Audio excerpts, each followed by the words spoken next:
A graça e a paz, irmãos. Como é que você tá? Tudo bem? Nós estamos no nosso estudo do livro de Romanos e hoje estudaremos o capítulo 6 deste livro. Mas antes de nós começarmos, eu já peço para você clicar em gostei aqui nesse vídeo, por favor, comente aqui embaixo. Se você escrever amém, glória a Deus, Deus abençoe, meu irmão, você já está me ajudando bastante. Interaja aí. Se todo mundo que assistir comentar alguma coisa, já vai ajudar bastante, tá? E se inscreva no canal, clique lá no sininho para você receber as notificações. Isso me ajuda demais, ok? Bom, vamos então para o nosso capítulo 6. Abra sua Bíblia aí no capítulo 6 do versículo de Romanos. É bom ressaltar que nós estamos fazendo esses vídeos, mas é importante que você leia os capítulos que nós estamos aqui falando, para você não cair de paraquedas, tá? Eu já tô levando em consideração que você tá lendo, você já leu o capítulo e o vídeo aqui você só tá agora pegando, se aprofundando nesse capítulo, tá? Mas é importante você já ter lido antes, para você não ficar perdido. Então, vamos para o capítulo 6 de Romanos e nós vamos ler dos versículos 1 ao 5. Deixa aqui para minha Bíblia. Diz assim: que diremos então? Continuaremos pecando para que a graça aumente? De maneira nenhuma. Nós, os que morremos para o pecado, como podemos continuar vivendo nele? Ou vocês não sabem que todos nós que fomos batizados em Cristo Jesus, fomos batizados em sua morte? Portanto, fomos sepultados com ele na morte por meio do batismo, a fim de que, assim como Cristo foi ressuscitado dos mortos mediante a glória do Pai, também nós vivamos uma vida nova. Se dessa forma fomos unidos a Ele na semelhança da sua morte, certamente o seremos também na semelhança da sua ressurreição. Os primeiros 5 capítulos de Romanos, Paulo ele estava preocupado com as ações do homem, e não especificamente com o homem. Nós vimos que ele foi tratando sobre o pecado, sobre as ações do homem, e que o sangue de Jesus, ele resolveu completamente essas questões. Mas o homem em si não foi resolvido, ele não foi tratado. A partir do versículo 12 do capítulo 5, que nós estudamos no último vídeo, Paulo ele começa a tratar sobre o homem, a falar do próprio homem. Nós sabemos que todo homem nasce em Adão. Estando em Adão, nós estamos debaixo de condenação e de morte. Nós precisamos sair de Adão e sermos incluídos em Cristo. Isso nós vimos no vídeo anterior. Mas aqueles que estão em Adão, aqueles que nasceram no pecado, como é que eles podem dizer que agora estão em Cristo Jesus? O que mudou? E Paulo, no capítulo 6, ele começa com uma pergunta muito interessante. Nós permaneceremos no pecado para que seja a graça mais abundante? Para que a graça aumente? Para nós entendermos essa pergunta de Paulo, por que ele está dizendo isso, nós temos que ir no capítulo 5, e no versículo 20, para nós vermos isso. Vamos lá no versículo 20. Por que Paulo está falando isso? Porque ele diz o seguinte: a lei foi introduzida para que a transgressão fosse ressaltada. Onde aumentou o pecado, transbordou a graça. E ele começa o texto falando sobre isso. Nós vamos continuar pecando para que a graça seja maior, porque quanto maior o pecado, maior é a manifestação da graça de Deus. Então, alguém poderia pensar assim: eu vou continuar pecando para que a graça de Deus ela flua ainda mais. Alguns críticos do Evangelho da Graça, eles dizem que isso conduz à libertinagem e ao desconhecimento da lei do Senhor.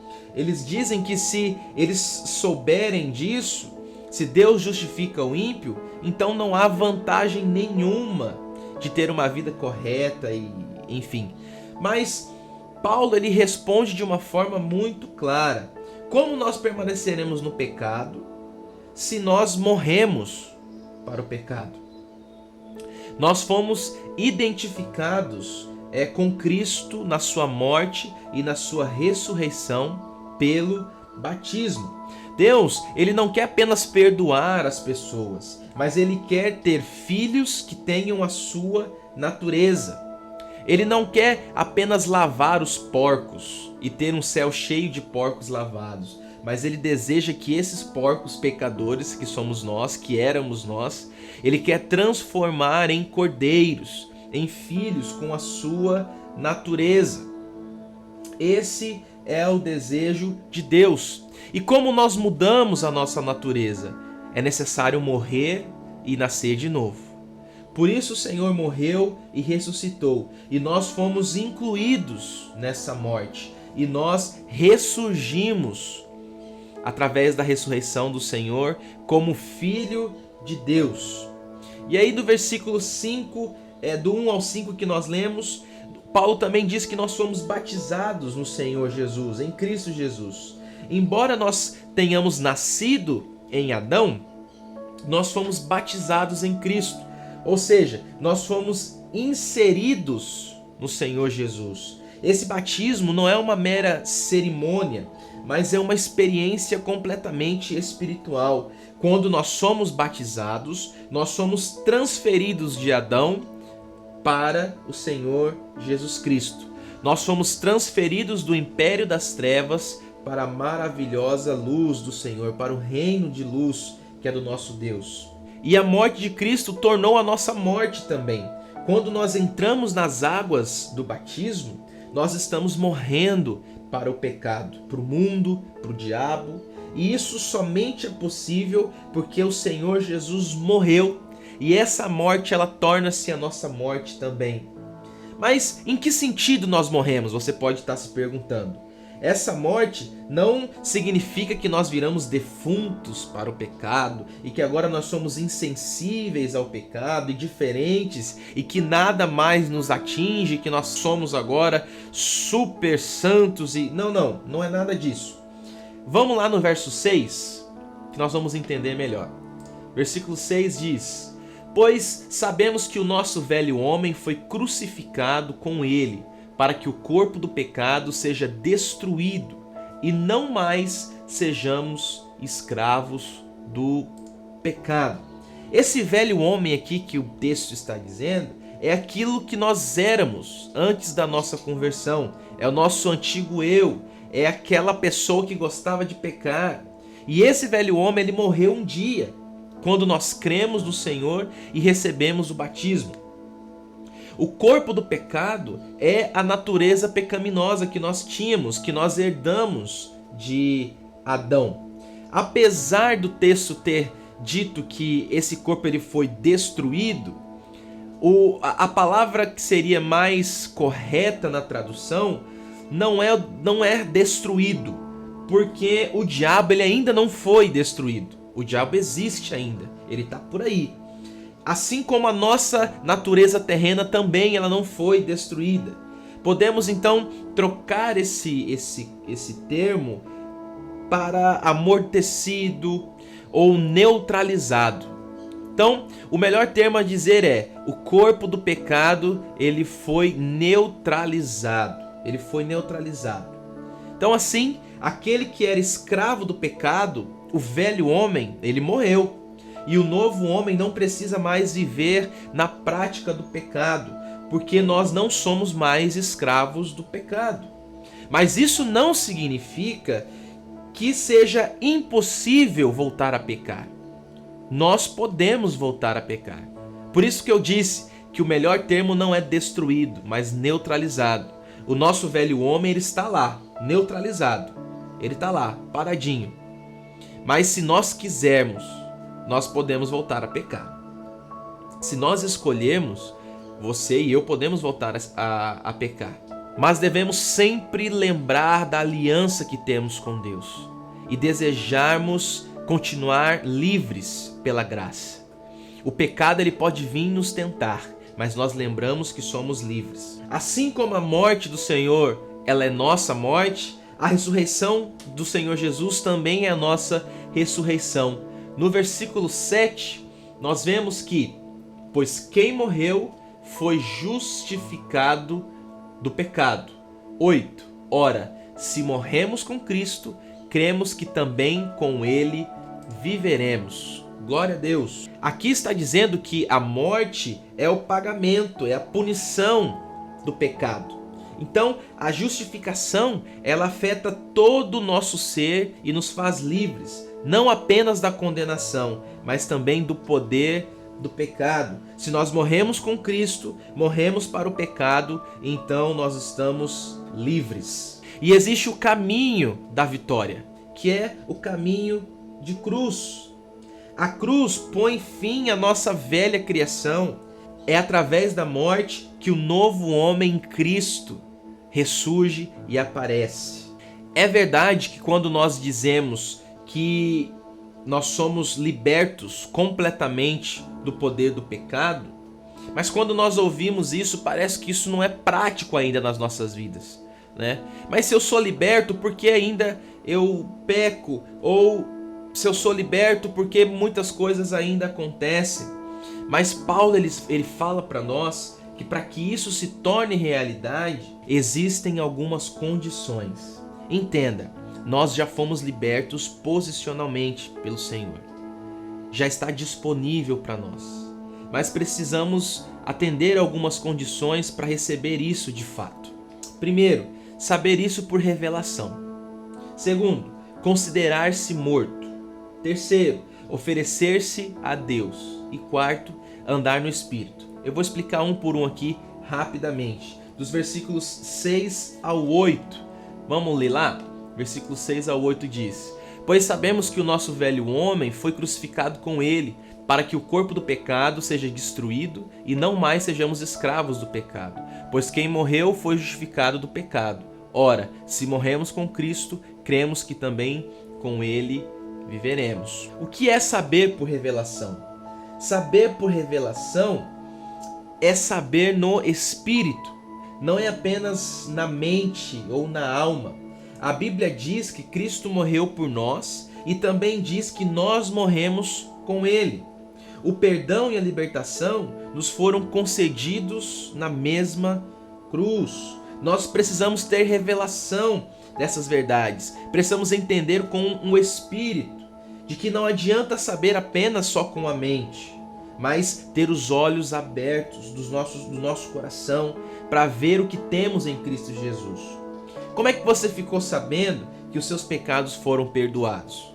Foi a luz de Deus em seu espírito. Foi por revelação que você descobriu que você era pecador. Não foi pela sua mente, não foi pela sua alma. Devemos nos considerar mortos também. Considerar-se morto deve ser um fato. É algo que já foi feito. E no versículo 11, vamos para o versículo 11, diz assim: Da mesma forma, considerem-se mortos para o pecado, mas vivos para Deus com Cristo Jesus. Nós não devemos ficar considerando para que isso seja verdade, mas devemos considerar isso como verdade e descansar nisso. Isso já foi feito, já foi realizado. Nós fomos justificados e libertos. Ponto. Fim. Se as tentações vierem sobre você e o pecado se levantar contra você, nesse momento você precisa considerar, ou seja, lembrar que o seu velho homem ele já está morto. Lembre-se, eu não sou mais escravo do pecado. O meu corpo não domina, mas sim o Espírito. Nós precisamos crer na palavra de Deus e não nas mentiras do diabo. Por mais que as mentiras dele possam ser ouvidas, vistas ou até sentidas na nossa pele, mas continuam sendo mentiras. O fato é que nós estamos crucificados com o Senhor e o pecado não tem mais domínio sobre mim e sobre você. Devemos também oferecer-se ao nosso Deus. Uma vez que o nosso velho homem está morto, o meu corpo agora possui um novo dono. Deus quer que eu considere todos os meus membros e faculdades como pertencentes a Ele. Versículo 13 vai dizer isso para nós. Não ofereçam os membros dos seus corpos ao pecado, como instrumentos da injustiça. Antes, ofereçam-se a Deus como quem voltou da morte para a vida, e ofereçam os membros dos seus corpos a Ele como instrumentos de justiça. Oferecer-se aqui significa se separar.